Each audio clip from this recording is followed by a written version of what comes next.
Welcome to another OUinsider.com podcast. I'm RJ Young. That's Brandon Drum. Let's go through Junior Day. Let's go through coaching changes and a whole hell of a lot else. Brandon, how you doing? I am doing great, man. Just ready for this to die down a bit, man. I'm ready for a break. I'm not going to lie. I'm ready for a break. All right, well, let's start with Junior Day then, because there's a lot going on at Junior Day. Picked up a commitment, 2021 offensive lineman Cullen Montgomery out of Bel Air, Texas, Houston Episcopal, where Lincoln Riley is familiar. Yeah. No, look, he was a really good. I spoke to a guy I do CBS Sports Radio, Matt Reynolds, yesterday, and he was like, "Hey, I know that kid really well," and I was like, "How?" And he goes, "Well, he's a massive kid. He's really good at basketball, and when you watch his film, you can see it. I mean, you can see his feet. He's really, really agile for somebody that's, I think he's like 6'7", something like that. I mean, he's a large human being, and he's a really, really good athlete. It's a really good pickup. I say to people, he's 6'5", 315. I say to people, don't look at his star rankings because I think that's going to be adjusted here in the near future. Look at his offers. And they were legit offers. I mean, you had Michigan, you had Oklahoma, you had A&M. Alabama. He had 27 total. So, I mean, Florida State, Georgia. You go through this list, and it's a who's who in college football world. Ohio State, A&M, TCU, Oregon. I mean, everybody wanted this guy. Everybody thinks the world of him, and his junior film, is ridiculous. So. He basically looks like he should be in jail for what he's doing to some of those guys, just abusing them. It's a really good pickup, and yet another sign of Bill Bedenbaugh just cleaning house on the offensive line. No, I enjoyed the pickup because I looked at him and I said, okay, I see what you're good at. You natural right tackle fit, down blocking, run blocking, a mauler, finishes all of his blocks. Now, it's difficult to evaluate offensive linemen as big as he is because he's just so much bigger than the people he's beaten up on. I mean, Houston Episcopal was playing in TAPS, I want to say, not too long ago, but also tremendous alumni. Even recently, Schein came out of there, famously played for Lincoln Riley at East Carolina. Jalen Waddle came out of there. We all know he's playing wide receiver at Alabama. Yep. DeAndre Jordan played basketball there, right? So it's becoming a sort of powerhouse of sorts. They also have Donovan. Oh, is it Donovan Wilson? What's Donovan's last name? Jackson. Donovan Jackson. Thank you. Ohio State commit. So each one of their tackles are committed to Oklahoma and Ohio State. Good luck, Texas high school football. Yeah. Goodness me. Nobody's touching the quarterback from the edges. And you mentioned that he's a good puller. Tremendous feet. I would like to see his feet get better, but I say that about all offensive linemen coming out of high school. Yeah, but he's a really good basketball player, so you know it comes natural to him. That's a good thing.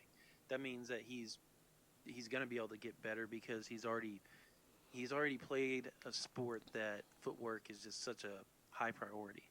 So he's going to be able to translate to the college level very well. So that was the one commitment out of Junior Day. Mm-hmm. This was also where we saw 2021, 2022 kids there. You had a tremendous post with notes going. What were some of the things that stuck out to you? You know what? I'm a big fan of Choctaw's DB, Jordan Mukes. And the more I get to know about him, the more I watch him, the more I hear what some other college coaches think of that kid. He's going to have so many offers. And I think Oklahoma will be one of those offers here in the spring, summer-wise, and they're well aware of that. I mean, I know his coach, Coach Carter, and I talk to him quite often, and he told me on the phone the other day. He said, "Look, he knows the deal with Oklahoma. He knows that he's raw. He knows that he's got a lot to work on, a lot to prove, and there's a lot of work to be done." That was straight out of their mouths. There's a lot of work to be done. They want that OU offer so bad. They want offers, period. But Oklahoma, and obviously in the state of Oklahoma, is a it's kind of one of those crowning jewels. And for a kid that grew up in Choctaw, which is just a stone's throw away from Norman, that's a big deal. Getting that offer would be huge for him. I think that his supporting cast, supporting system around him are Oklahoma people. So getting an Oklahoma State offer, getting an Oklahoma offer, getting a Tulsa offer is going to mean a whole lot to him. He got a North Texas offer today. That was his first offer. That one was supposed to come last night, but it may have came last night, but it was posted this morning. Oklahoma State is going to come by this weekend, and they're going to have a chance to offer him, and potentially there's a thinking that they probably will. So that could be his first two offers, and from that point on, it looks like it's all going to be downhill for him from here for him, because you don't find very many guys that are as rangy as him. His film doesn't like blow you away, but the thing about him is you look at him, you're like, he's got a lot of talent, and you can tell he has no idea what he's doing right now because he's brand new to the game. He hasn't been playing for very long, and you can tell he's going to be better and better. He's one of those. I was talking to a source. I said he reminds me of those Florida DBs, where they're very raw. You're like, yeah, well, they're just good athletes, but when they get trained in college, they turn into superstars because they're brand new. There's no bad habits, and that's kind of what you're going to have with him. And he's everything Oklahoma wants: long, rangy, fast. He's an 11'6", 100-meter guy. He can dunk. He can jump out of the gym. He's a great basketball player. He's a freak track guy. So there's not much you can't like about this guy. And when he put on his uniform, he looked like he was already in college. And that was one thing I was talking to people. He looks the part already. So that's one thing. And then Genry Williams was down there, 2022. Depending on what you are, 4 or 5-star defensive back, he's going to be a 5-star no matter what. This guy is amazing athlete, amazing track guy. RJ, you can talk on that all day, every day. I know you can. With him, he's a stud. In everything that he does, he's a stud. And he loves Oklahoma. He went down there and he told me it's the first time his mom, even though she's a grad, first time she went on a visit with him. And a lot of stuff happened, and he felt real comfortable. He said the one thing he got to do that he wanted to do was get closer with Coach Manning. He feels like their relationship is growing. He does want to get up to Michigan. He did tell me that. Michigan's a school he wants to get up to. And there's another, Arkansas is the other one he likes. So I think those are the 3 schools that he really likes. I think Oklahoma's way out ahead. But he wants to go see what Dax loves so much up there, Dax Hill, a couple years ago, and why he liked it so much. And he went up there one time. He liked it. He wants to go back. But he loves Oklahoma more than anything. He grew up an OU fan. His dad's an OU grad. His mom's an OU grad. So that's about where it stands with him. But there's a lot more we can talk about, too. No, I think that the 2 gets you highlighted are interesting. I personally don't think 11.6 in the 100 meters is that fast. But no, I'm just saying.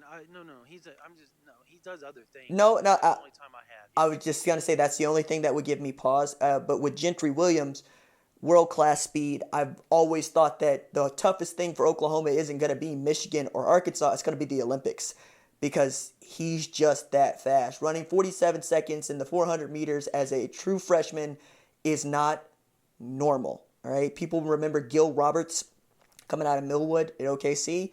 He wasn't running 47 out of high school as a true freshman. He dropped to 47 as a prep senior, going into his freshman year at Texas Tech. So Gentry's far ahead, and that's going to be, I think, the biggest deal. Playing cornerback versus playing or running in the 400 meters, it's really tough depending on where you feel you land. And as a guy that ran the 400 meters in college, I got to tell you, me personally, I'd be running track, Brandon. But that's just me, right?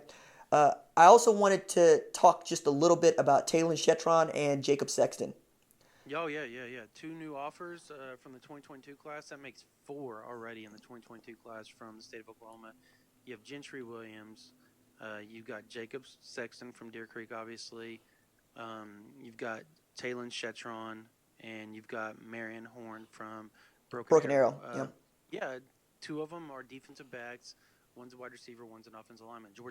Jacob Sexton, is a offensive lineman from Deer Creek, which I think he's going to be one of the top 150, 100 guys in the country. He's a great offensive lineman. Mm-hmm. I love his film. He plays good competition in the state of Oklahoma, and he does really well. And he was a really good performer at the camp that I went to down in Norman at the OU Elite Camp this past year. Did really well against some really good defensive linemen. And then, obviously, Taylor Chevron. I've been a fan of his for about a year and a half, 2 years now. I've been pushing him pretty hard as far as getting his name out there on Twitter and stuff like that.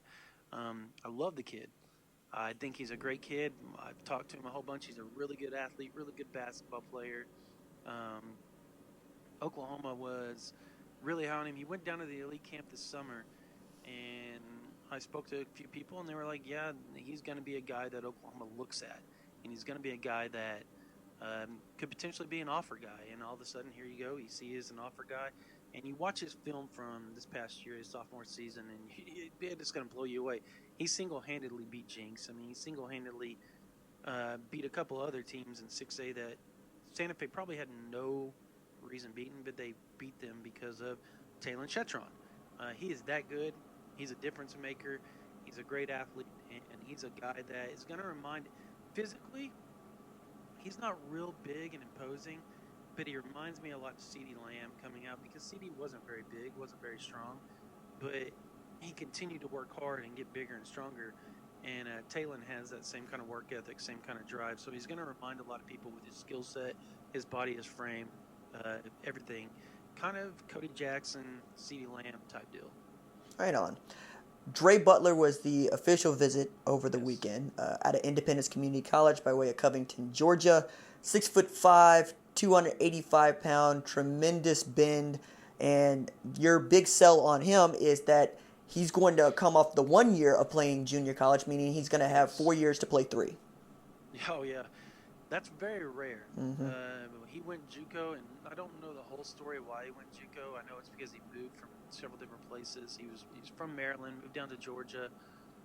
Now he's at JUCO at Independence, and he is one of the top defensive linemen in the country in junior college ranks. He's a guy that sources told me is a must-get. And I think it's more because his talent's great, but it's more on the longevity. 4 years to play 3. He'd basically be there his whole college career and would be able to be taught by Thibodeau and all that. He has an Auburn visit and an Oregon visit. He's already visited Maryland. So those are his visits. Those are the schools. I like Oklahoma's chances. I think they're in a really good spot. Auburn is a team that I think is one to worry about because his family's back in Georgia. So his mom's back in Georgia. They're a big Ravens fan because they grew up in the Maryland area. So he said they were real disappointed this past weekend about the games, or the weekend prior, obviously. But I think Auburn's. I don't know. Oregon is one I always see now that you worry about just because they've been recruiting so well. But to me, Auburn, I think it's an Auburn-Oklahoma battle more than anything else. He took the Maryland visit because he's originally from Maryland. But I really do think Oklahoma's done a really good job pushing him, getting him on campus. And they set that thing up really, really well by making him the first player ever to put on full pads for those picks that they do. Oklahoma has never allowed that. He was the first player to ever do it. And he really thought that was something neat and something different, that he got to be the first person, and he really took it as an honor. So we'll see how it all plays out, but I think Oklahoma has a really, really good shot come National Signing Day in February. I'll add here that it feels like the challenge for him is not going to be like a Vandergrift situation where it's about convincing mom that this is not too far away from home. Auburn is obviously closer to Georgia than Oklahoma is. And it feels like you got to win him because you could end up losing Alfred Collins to Texas. And you want to close out pretty strong with this 2020 class as much as you possibly can at least. Yep. And with visits coming up this weekend to Auburn and then finishing at Oregon the following week, we'll see what he does. I want to take a break, and then when we come back, let's talk about the coaching search for position coach. Might be 2, right? We got to talk about it.